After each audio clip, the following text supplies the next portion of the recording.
School annual day కి decide చేశారా? మనం గ్రూప్ డాన్స్ కాకుండా వేరే ఏదైనా చేద్దాం అనుకున్నాం కదా. డిసైడ్ చేసామే. యాక్చువల్ గా బిందు మ్యామ్ అన్నారు ఇంకొక పేర్ డాన్స్ మాత్రమే మన క్లాస్ నుంచి ఉండాలని. సో నోమిక కూడా అంది నీకంత డాన్స్ లో ఇంట్రెస్ట్ లేదు కదా, అందుకని నేను తను ఇద్దరు కలిసి ఈ డాన్స్ చేద్దాం అనుకున్నాం. కరెక్టే కదా? కరెక్టేనే, మీరు ఎగ్జాక్ట్లీ కరెక్ట్.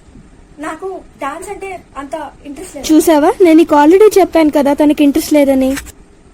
తొందరగా కానీ, ఫస్ట్ మీకు మ్యాథ్స్ పీరియడ్ కదా, ఫ్రంట్ రోలో కూర్చోవాలన్నావు కదా, తొందరగా వెళ్తేనే కదా దొరుకుతుంది సీటు. ఏం కాదు మమ్మీ, మా ప్రిన్సిపల్ మ్యామ్ 1 వీక్ లీవ్ లో ఉన్నారు. ఇంకా ఫ్రంట్ బెంచ్ లో కూర్చోటం అంటావా?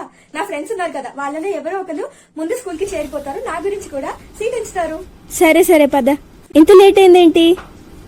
అదా కొంచెం లేట్ అయిపోయింది. నేను ఇక్కడ కూర్చోవాలి. అది నేను వచ్చేసరికి ఆల్రెడీ సీట్ ఆక్యుపైడే, నేను ఒకటే ఆపాను. నువ్వు సెకండ్ బెంచ్ లో కూర్చోవా? సరేనే. అయ్యో యశస్వి, మర్చిపోయాను, నీ బయాలజీ క్లాస్ వర్క్ ఇవ్వు, డయాగ్రామ్స్ గీయాలి కదా.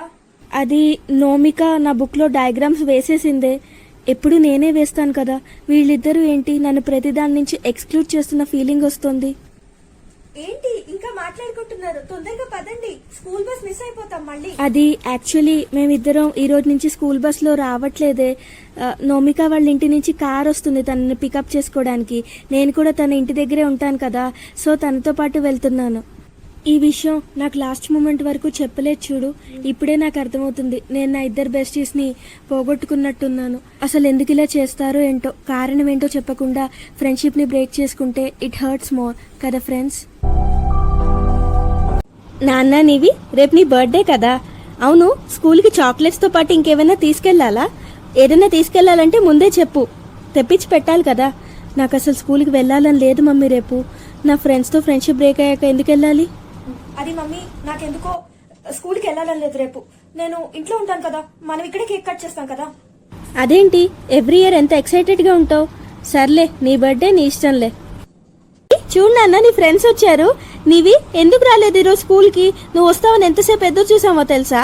ఎవ్రీ ఇయర్ వస్తావు కదా బర్త్డేకి, మరేమైంది ఈసారి ఎందుకు రాలేదు? అయినా నేను మీ ఇద్దరిని నా బర్త్డే పార్టీకి పిలిచానా? ఎందుకు వచ్చారు? అదేంటే నువ్వు మమ్మల్ని పిలవాలి ఏంటి? మేము లేకుండా ఎలా? ఓహో, నేను ఇప్పుడు గుర్తొచ్చానా మీకు? ఇన్నాళ్ళు మీరు నాతో చేసిందేంటి? గుర్తు రావడం ఏంటి? అసలు నేను ఎప్పుడు మర్చిపోయామని నువ్వు చెప్పు నోమిక. లేదు యశు నువ్వు చెప్పు. చెప్పేది నేను వినేది. అది యాక్చువల్లీ నీ బర్త్డేకి సంథింగ్ డిఫరెంట్ గా చేద్దాం అనుకున్నాం. గిఫ్ట్స్ అయితే నార్మలే కదా, అందుకని చెప్పి ఫ్రెండ్షిప్ బ్రేక్ చేసుకున్నట్టు ప్రాంక్ చేద్దాం అనుకున్నాం. అందుకే అలా బిహేవ్ చేసామే. మీరు చెప్పేది నిజమా? అఫ్ కోర్స్ నిజమే, లేకపోతే మేమెందుకు నీతో అలా బిహేవ్ చేస్తాం? అయినా అసలు నీకు డౌట్ రాలేదేంటి? నోమిక అయితే నీకు డౌట్ వస్తుంది దొరికిపోతాం అంది, కానీ నువ్వు నమ్మేసావు టోటల్ గా. ఇంకొకసారి మీరిద్దరు ఇలాంటి ప్రాంక్స్ నాతో చేశారనుకో, చూడసలు ఏం చేస్తానో నేను. సరేనే, నెక్స్ట్ టైం ఎప్పుడు ఇలా చెయ్యం, క్షమించేసేవే. కూల్ కూల్ కూల్, నీ కేక్ కటింగ్ కి టైం అవుతుంది పద. ఓకే.